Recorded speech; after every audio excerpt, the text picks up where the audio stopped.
Assalomu alaykum, hurmatli changbarakdoshlar, yaxshimisizlar? Sog'liklar yaxshimi? Bardamak quvvat, charchamagina zo'rmishlar. Mana nasib bo'lsa bizlar ham yangi yil tagi bitta mashinani sotishda harakatidamiz. Nasib bo'lsa mana dehqondan, toza dehqondan deydiganlar uchun sizlarga mana mashinani ko'rsatib, bitta obzorcha qilib ko'rsataman. Gentra, kim Gentra izlab yurganlar bo'lsa, Gentra izlayotganlarga tashlab qo'yinglar, bo'lmasa o'zlaringiz mana shu pastdagi raqamlarga aloqaga chiqib bemalol bog'lanishlaringiz mumkin. Hozir videoni kuzatishda davom etinglar. Sizlarga ko'rsatib o'taman mashinani to'liq obzorini. Video oldidan bitta dona like o'z fikrlaringizni, izohlaringizni qoldiraman. Olib sotardan emas, dehqonning mashina, ya'ni traktorchining mashina. Mana toza aylantirib bitta ko'rsin kraskalari, nimalarigacha tanishtirib o'tganman.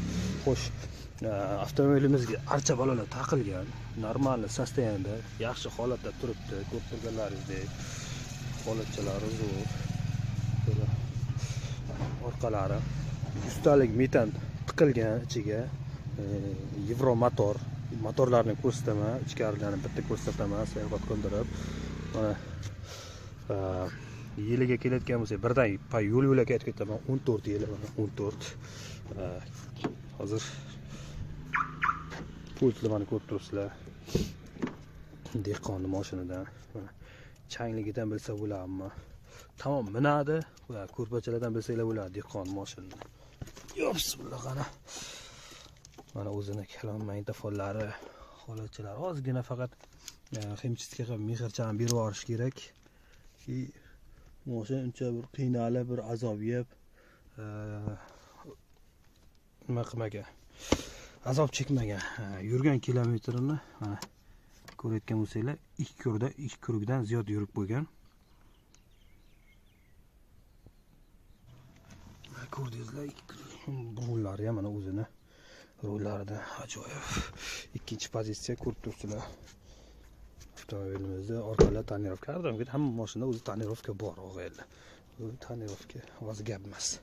Oldida bo'lsa ekan, ruxsatnomasi bo'lsa, mana Yevro motor, chot ekonomishni bitta zapravka bilan, mana Yevro motor bitta zapravka bilan Toshkentga kirib borganman dedi. Kattaqo'rg'ondan Toshkentgacha kirib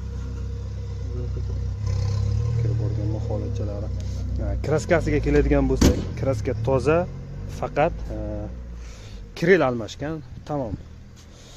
Egasini aytishiga qarang, krel almashgan. Avtomobil Samarqand viloyati Kattaqo'rg'on tumanida Kattamin mahallasida joylashgan. Bemalol mana pastdagi raqamlarga telefon qilib bog'lanishlaringiz mumkin. Hozir bir orqasini ham bitta metanlarini ham ko'rsataman. Hozir yoddan ko'tarildi. Anchadan bag'i mashinaga video qilmaganligim uchun nima deyishlar ham o'zimning esimga ketib qoladi. Mana chamarakdoshlar, mana balonchani ko'rib turibsizlar, terlab ketdim men bular. Xavfliman. Mana siriq-pisiriqlar dehqonnikida, traktorchiniki. Salarka ham so'ylar kerak bo'lsa. Faqat ozgina mehrcha kerak. Shu narxini aytib o'taman do'stlar, narxi 7000 deyapti. Kelishtirib nima qilib beradi ana. Bir qo'l dehqon mana kelaman desa. Kerak bo'lsa mana taxtalar ham sotilaman, jura. Qayga olib ketyapsan? O'tin qilishganmi? Yo maratganmi? Qanday zo'rmisizlar? Charchamayapsizlar? Ishlar zo'rmi? Ker choy bor. Mayli. O'z jura. Xo'sh. Mana ko'rib turibsizlar, ammo qolgan joy radnoy, yaxshi sostoyanida turibdi, traktorchi. Nega deb aytdim yuqorida. Xullas pastdagi raqamlarga telefon qilinglar, bog'laninglar. Kimga kim qiziq bo'lsa, egalaridan tortishib, talashib olishlaringiz mumkin. Ko'rishguncha